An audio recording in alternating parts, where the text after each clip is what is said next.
Welcome to Tech Talk, Hawaii Preparatory Academy's K-8 podcast. In each episode, we dive into a tech-related topic that is important to parents of young learners.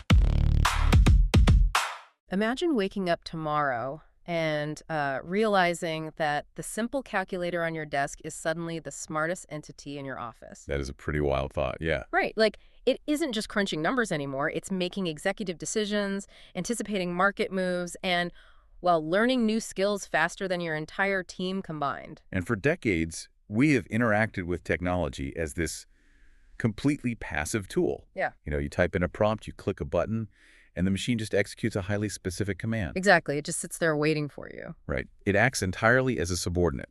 There is no agency, no initiative, and certainly no overarching comprehension of the context. Yeah. The human provides the intent, and the machine simply provides the processing power. But that dynamic is permanently fracturing. I mean, we're actively making the leap from narrow AI, those smart calculators, to AGI, artificial general intelligence. And eventually, we will be staring down ASI, which is Artificial Superintelligence. Yes, which is huge. Welcome to today's deep dive. We are unpacking a critical framework created by Dr. Shannon Doak, detailed in his work, Walking the Straight Path, a human-centered response to the rise of AGI and ASI. It's such an important piece of work for right now. It really is. And our mission today, for you listening, is to cut through all the noise. We want to look past the doomsday scenarios and that blind techno-optimism and focus on a highly accessible toolkit. Basically proving that you don't need a computer science degree to shake the future of this technology.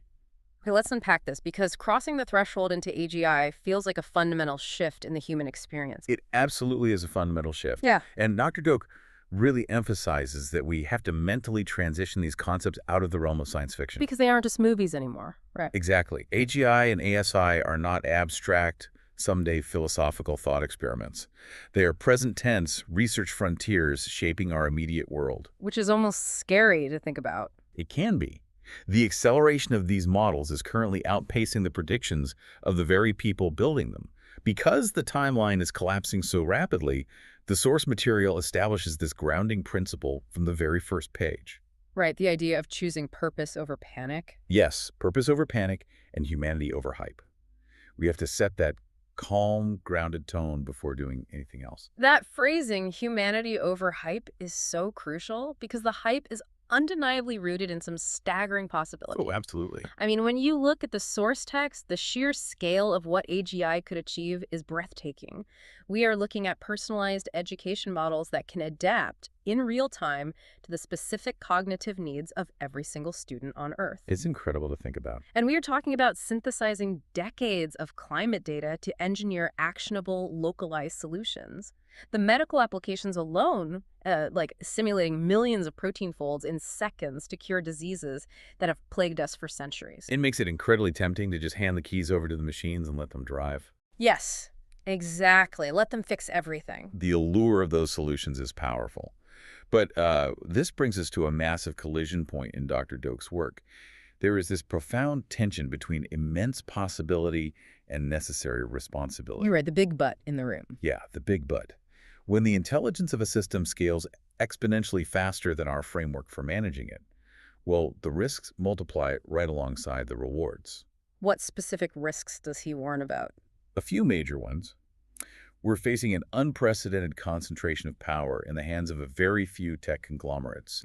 We're looking at the rapid erosion of individual autonomy, severe privacy infringements, and an information ecosystem where synthetic algorithmic manipulation moves entirely too fast for human verification. So basically, misinformation moving faster than truth. Exactly. The technology is moving much faster than our ability to guide it. And what's fascinating here is how the source zeroes in on perhaps the most chilling risk of all. Which is? Optimizing these superintelligent systems for efficiency at the absolute expense of empathy. Wow. Okay, unpack that a bit. Think about the mechanical reality of how algorithms function. If you task an AGI with solving a complex societal problem, say resource distribution, in a crowded urban center, and you instruct it to find the most efficient route, it will do exactly that. Right, it's just following instructions. But if that system operates without a deeply ingrained framework of human empathy, its efficient solution could be ruthlessly draconian. Oh, I see where this is going. Yeah, it might decide the most mathematically efficient way to manage resources is to completely restrict the movement of a certain demographic. Efficiency without empathy is simply the definition of an incredibly capable sociopath. That is a terrifying image. It just optimizes for the metric, completely blind to the human collateral damage. Precisely. But wait, let me challenge this for a second. Let's be realistic about the power dynamics at play here. These AGI models are being developed inside multi-billion-dollar labs, right? Right. By the smartest machine learning engineers on the planet. They are dealing with billions of parameters, complex neural network architectures, and massive compute clusters. That's the reality of the industry, yeah. So if the technology is that dense and advancing at warp speed, what is a local business owner or high school history teacher supposed to do about it? I mean, shouldn't we just leave the guardrails to the people actually writing the code? It is deeply counterintuitive to think that a non-technical person has leverage over a billion-dollar neural network. But your skepticism highlights the exact vulnerability Dr. Doak is trying to expose. How so? The future of AI, fundamentally, cannot be shaped by engineers alone, because there's a structural bias in the development process. Engineers are highly incentivized to optimize the engine. Meaning they want it to go faster. Right. They're pushing for faster processing, lower latency, better data retrieval. But building a faster engine does not tell you where the car should go. Ah. Value alignment, deciding what it actually means to be ethical, equitable, and empathetic, is not a mathematical equation that you can just code away. It is a deeply human problem. So relying solely on Silicon Valley to define human values is basically a structural flaw. A massive one. If the people building the systems are hyper-focused on efficiency, everyday people you know, artists, nurses, parents, community leaders, must act as the necessary counterweight. We bring the empathy. Yes. Everyday people are the ones who inject the friction of human empathy into the system. But to do that, to actually be that counterweight, we need a method. We cannot just vaguely hope for the best. Which brings us to the core of Dr. Doak's work. He developed this 8-step framework, right? The StrAIght path. Yeah, StrAIght is an acronym here. Right, and it gives everyday, non-technical people a practical method for engaging with AI. It acts as a compass. So let's break down this acronym, starting with the foundation, the S, T, R, and A. Well, it begins with a massive internal mindset shift. S stands for stay informed. Which doesn't mean getting a computer science degree, right? Exactly. Developing literacy doesn't mean learning Python. It means understanding the broad strokes of how these models train, where they are currently deployed in your life, and clearly seeing both the risks and the rewards. Okay, so just paying attention to what's happening around you. Right. And more importantly, that leads to the T, which is talk about it. Bringing AI into everyday environments. Yes. It requires dragging these discussions out of the tech forums and into the physical world.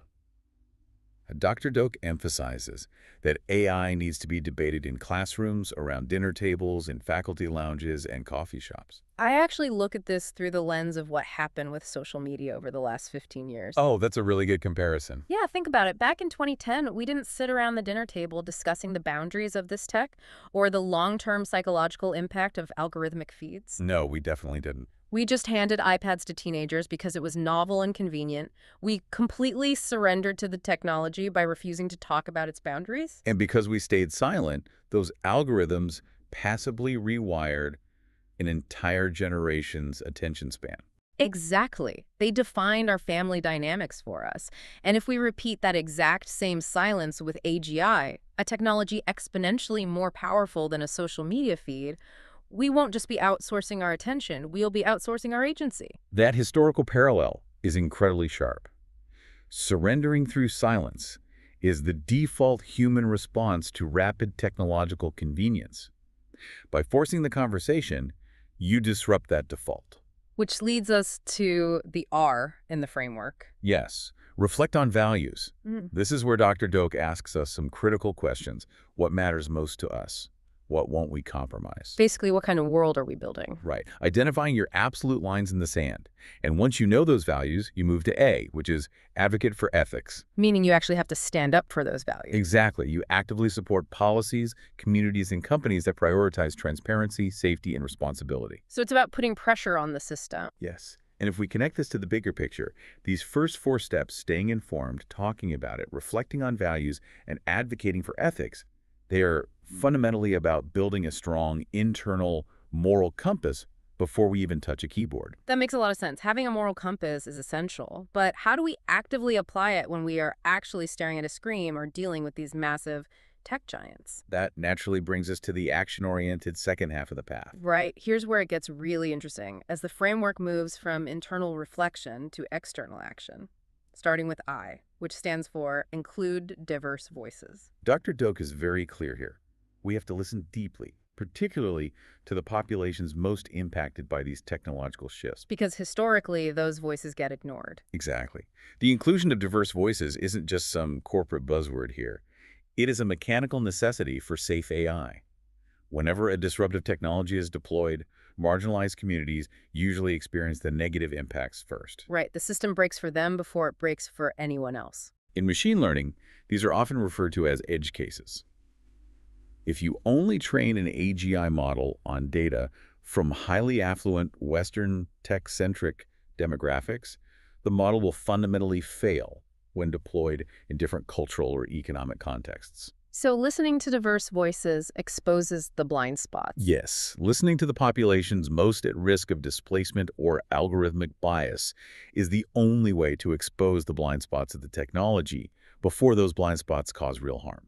Okay, so that's the I. Then we have G, which stands for Guide Your Use. And I want to highlight a standout quote from the source here, which is, make sure intention leads convenience, not the other way around. Intention leads convenience. It is an elegant phrase. It is, but let's be real for a second. Okay. When you're tired and you're facing a massive deadline, it is incredibly easy to just let the AI do all the work because it's convenient. Oh, absolutely. I mean, if it's Tuesday night, I'm exhausted, I got a project due tomorrow, telling an AI, hey, write this strategy doc, draft these emails, make this decision for me, it's so tempting. It is the path of least resistance. Right. The cognitive friction required to pause, reflect on my values, and guide my use intentionally is huge when convenience is just offering me this immediate frictionless escape hatch. So how do we realistically stop ourselves from taking the easy way out? That is the ultimate trap of autonomous technology. It slowly erodes our cognitive resilience because outsourcing our thinking feels so much better in the short term. But Dr. Doak clearly recognized this exact vulnerability. He knew we'd get tired. Exactly. He knew that a philosophical framework would fail the moment people got fatigued.